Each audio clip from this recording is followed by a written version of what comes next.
Pillow. Pillow ah. Kunin mo kay daddy yung pillow mo. Dali. Dali. Wait ka ni mami.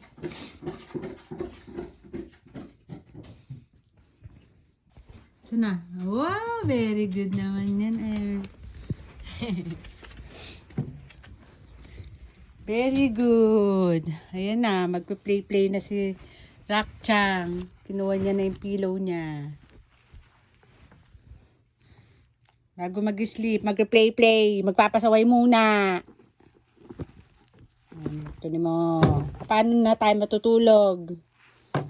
Makakatulog ba tayo maaga niyan? Ikaw, storbo.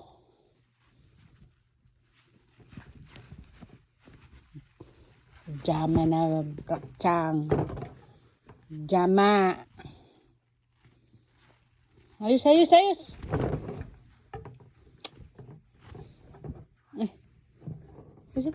Dun. Puro laway naman yung pillow mo.